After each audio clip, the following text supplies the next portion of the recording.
Nous allons voir maintenant comment nous allons manipuler les différents nœuds afin de créer notre code. Comme vous voyez dans le Event Graph, trois nœuds qui apparaissent par défaut de couleur rouge qui représentent bien des événements.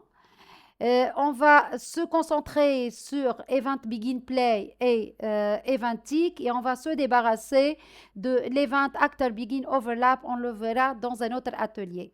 En fait, l'Event Begin Play, donc toutes les actions qui sont liées à cet événement seront déclenchées et exécutées une fois le niveau est lancé.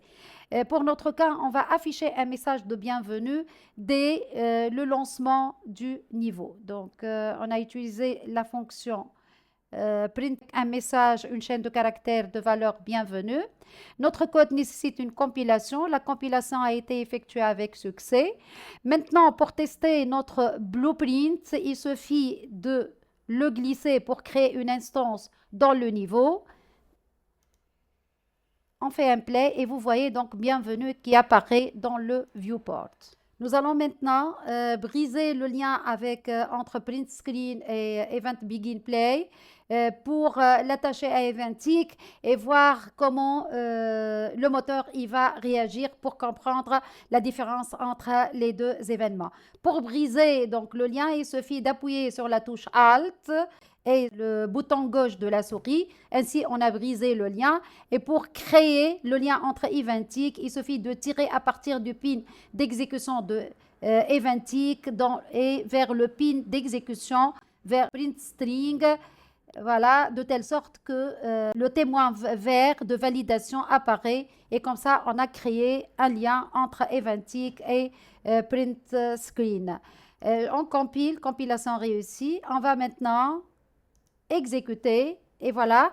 Quand vous voyez ici, le message bienvenue a été affiché tant que le moteur il tourne, donc il affiche chaque image, chaque frame, donc le message est affiché. Donc il faut faire très attention en termes d'utilisation de Eventic car il consomme beaucoup de ressources.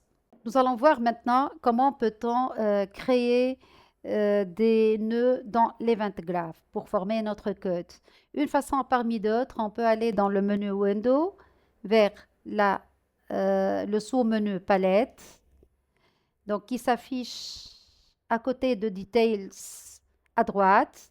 Et on voit ici toutes les librairies qui sont intégrées dans le moteur, les librairies de fonctions et d'événements qu'on peut intégrer dans notre Event Graph pour former notre code apparaissent. On peut faire une recherche. On peut faire une recherche de print string.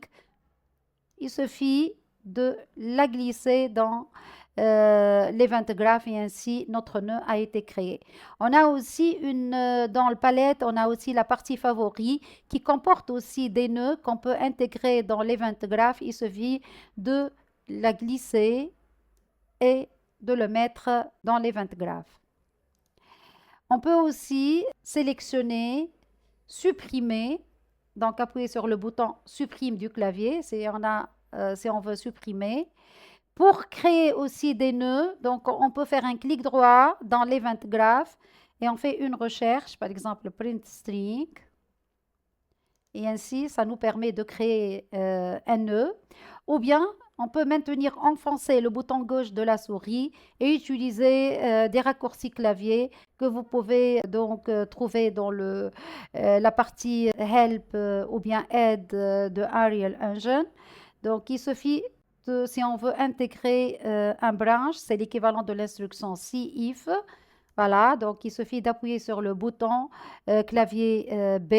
Si on veut intégrer un nœud séquence pour pouvoir exécuter une séquence d'actions d'une façon linéaire, il suffit de maintenir le bouton gauche enfoncé et appuyer sur sec. Donc ça, c'est une séquence. Si on veut copier tous ces nœuds, donc il suffit de les sélectionner, faire un CTRL-C, un CTRL-V.